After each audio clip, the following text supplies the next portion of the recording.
Oh. Matt Parker, are you hiding? Is it because we kissed? Everyone loves you. The internet froze, phones buzzed, and the man who once made America laugh just made headlines for something far different. Social media exploded in real time. Twitter threads spiraled. Reddit forums lit up like wildfires. Instagram stories carried the same shocking message.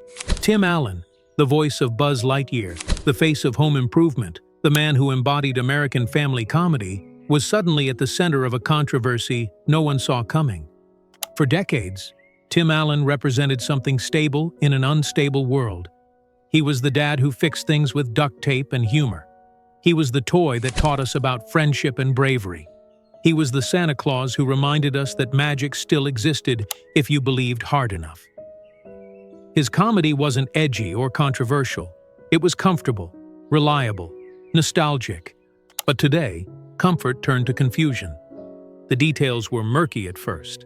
A leaked audio clip, accusations of a heated confrontation, reports of a walkout.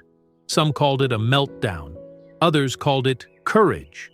The only certainty was uncertainty, and in the age of viral outrage, that's all it takes to ignite a firestorm. This time, the punchline isn't funny. Fans scrambled for answers. His team remained silent. Hollywood insiders whispered behind closed doors while the public demanded transparency. The man who built an empire on laughter suddenly became the subject of intense scrutiny, debate, and cultural division. So, what really happened to Tim Allen? What turned America's favorite handyman into Hollywood's latest headline? And why does this story feel like it's about so much more than one man's bad day? The answers reveal a clash between old and new Hollywood, between authenticity and corporate control, between a generation that values truth and one that fears it. Tim Allen didn't start as a star. He started as a survivor. Born Timothy Allen Dick in Denver, Colorado in 1953, young Tim grew up in a post-war neighborhood where families were tight-knit and dreams were modest. Life felt ordinary until tragedy shattered everything. When Tim was just 11 years old, his father was killed by a drunk driver. The loss created a void that would shape everything that followed. Grief doesn't announce itself in children. It hides. For Tim, humor became the disguise. He learned early that if he could make someone laugh, he could make them forget. And if he could make them forget, maybe he could forget too. Classmates saw the funny kid, only he knew the scared one underneath. After his mother remarried, the family moved to Michigan. New city, new stepfather, new identity to navigate. The displacement fueled his comedy. He performed not because he loved attention, but because he needed control. Laughter was the one thing he could create when everything else felt like chaos. But comedy couldn't save him from his mistakes. In 1978, Tim was arrested at the Kalamazoo Battle Creek International Airport for possession of over a pound of cocaine. The charge carried a potential life sentence. Instead, he cooperated with authorities, providing information that led to other arrests. He served 2 years and 4 months in federal prison. Prison could have ended him. Instead, it forged him. Inside, surrounded by hardened criminals and the weight of his choices, Tim discovered something crucial. Comedy wasn't just escape, it was power. He started performing routines for inmates, testing material in the most unforgiving environment imaginable. If he could make a room full of convicted felons laugh, he could make anyone laugh. Those performances weren't about fame. They were about survival, dignity, and proving he was more than his worst decision. When he was released in 1981, Tim Allen wasn't the same man who entered. He understood consequence, he understood second chances, and he understood that the only way forward was to earn back everything he'd lost. He hit the Detroit comedy circuit with relentless determination. Smoky bars, hostile crowds, bad microphones, he endured it all. His humor reflected his blue-collar roots, observations about tools, masculinity, and the absurdity of everyday life. It was authentic because it was earned. Every punchline carried the weight of someone who'd seen rock bottom and clawed his way back. By the late 80s, Tim was building momentum. Cable specials, growing audiences, industry buzz. Then came the call that changed everything, a chance to develop a sitcom based on his stand-up act. In 1991, Home Improvement premiered on ABC. America fell in love instantly. Tim, the toolman Taylor, wasn't just a character.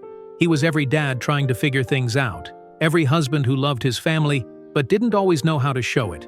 The show balanced humor with heart, masculinity with vulnerability.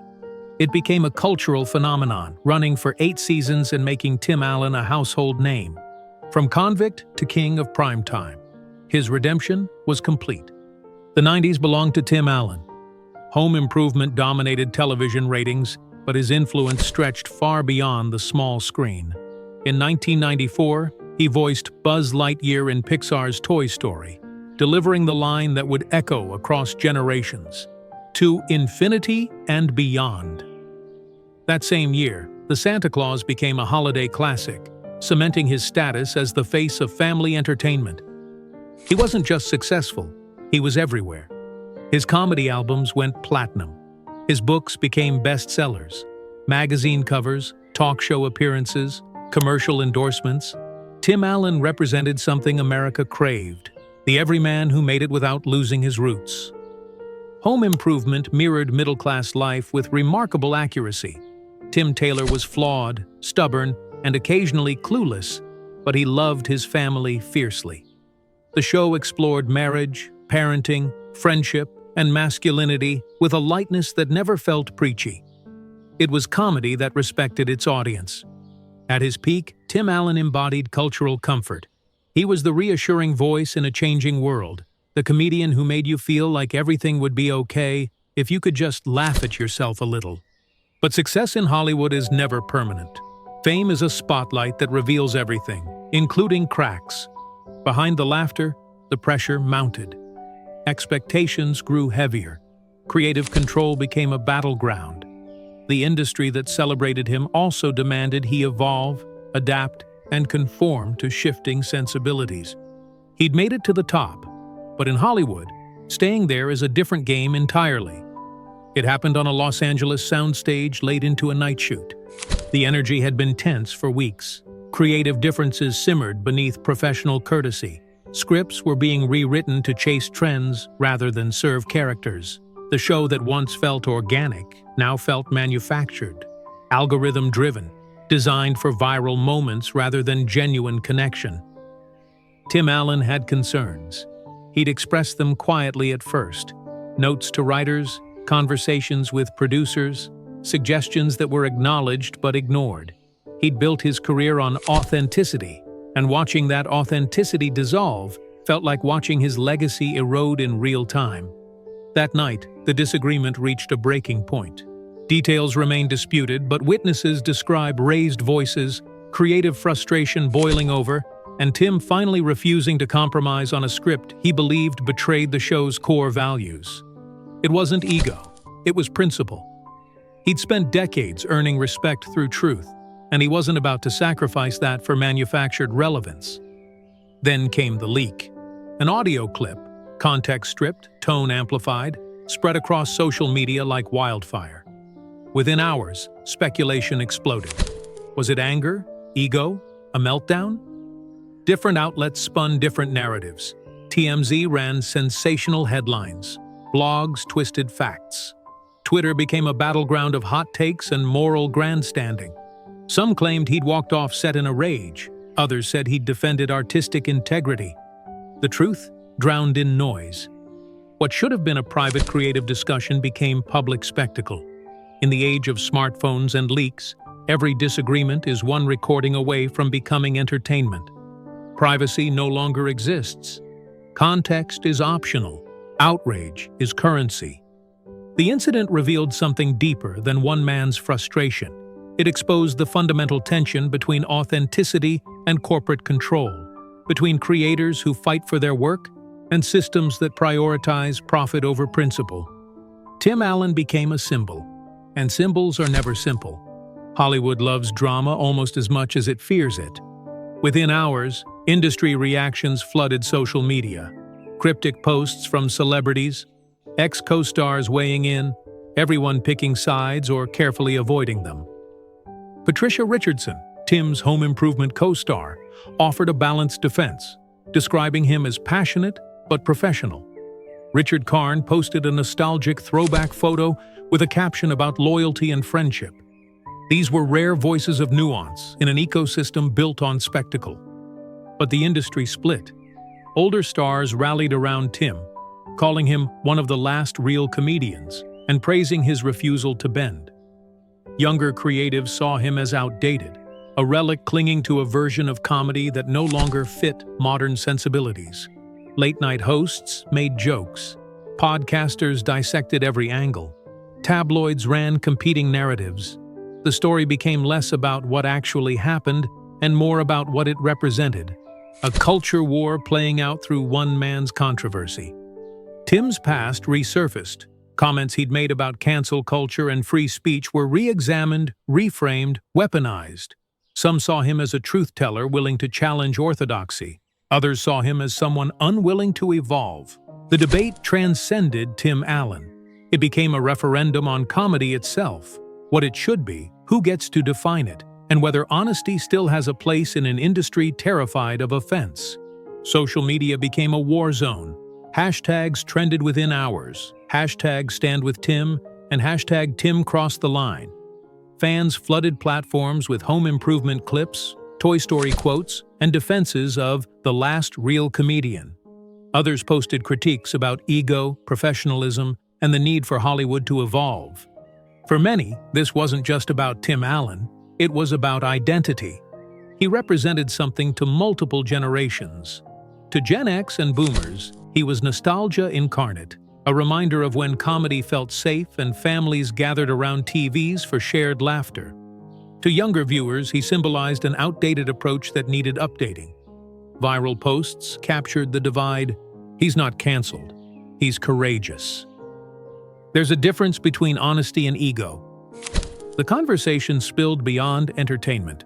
Radio shows debated his actions. Podcasts devoted entire episodes to analyzing the incident. Family dinner tables became arenas where parents and children argued over whether defending your work made you principled or difficult. Tim Allen had become a cultural Rorschach test. What you saw in him revealed what you valued: authenticity or adaptation, tradition or progress, speaking your truth or reading the room. And through it all, he remained silent. For a man built on punchlines, silence was suddenly his loudest statement. What really happened that night? According to insiders who spoke anonymously, the conflict wasn't about ego, it was about heart. The show's direction had shifted. Writers pushed for edgier material, political commentary, and storylines designed to generate social media buzz rather than emotional resonance. Tim pushed back, arguing that the show's strength had always been its refusal to chase trends, its commitment to universal themes that transcended politics. He wasn't defending himself. He was defending the audience. One crew member described Tim staring at his reflection after the confrontation. Tired, frustrated, but resolute. He looked like a man who'd rather lose everything than compromise his values, they said. Another insider painted him as guarded but never cruel, passionate but never petty. He cares too much, they explained. In an industry that treats content like widgets, he still treats stories like they matter. The deeper theme emerged. This was a generational clash. Storytelling driven by truth versus storytelling driven by algorithms. Heart versus metrics. Legacy versus virality. Tim didn't walk off set. He walked away from compromise. And in doing so, he forced everyone to confront an uncomfortable question. If you can't stand for your work, what can you stand for? The studio's official statement arrived 48 hours later. Carefully worded, diplomatically vague. We value professionalism and collaboration on all our productions. We're committed to creating content that honors both our talent and our audiences. It said everything and nothing. Tim's name wasn't mentioned. The incident wasn't addressed. It was the kind of Hollywood PR designed to diffuse rather than clarify. Fans and journalists dissected every word like cryptographers. The absence of his name felt louder than acknowledgement. Was it protection or distancing?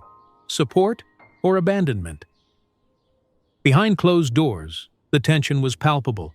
Executives whispered in boardrooms. Lawyers debated whether to pause production. Producers reminded everyone that losing Tim meant losing the show and losing millions.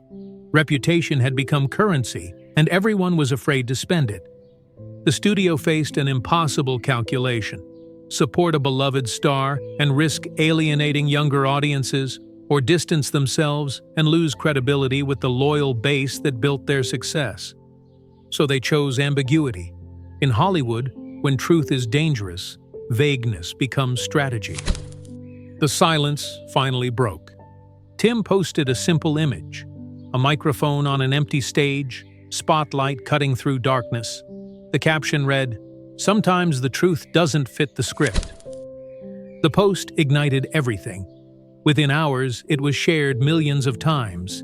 News outlets analyzed it, fans celebrated it, critics dismissed it. Days later, he released a longer statement, measured, firm, unapologetic. "I've spent my career trying to make people laugh and feel understood. Comedy isn't about perfection, it's about honesty. Sometimes that honesty makes people uncomfortable, but I'd rather be uncomfortable and real than comfortable and fake. I care deeply about the work, and I'll always fight for stories that honor the people who watch them." The response split audiences. Supporters called it a masterclass in grace under fire. Critics labeled it deflection masquerading as principle. But something shifted. For the first time since the incident, Tim Allen controlled his narrative. He appeared at a charity event days later, smiling faintly when asked about the controversy. His response became the quote of the week: "You can't control what people think. You can only control how you show up."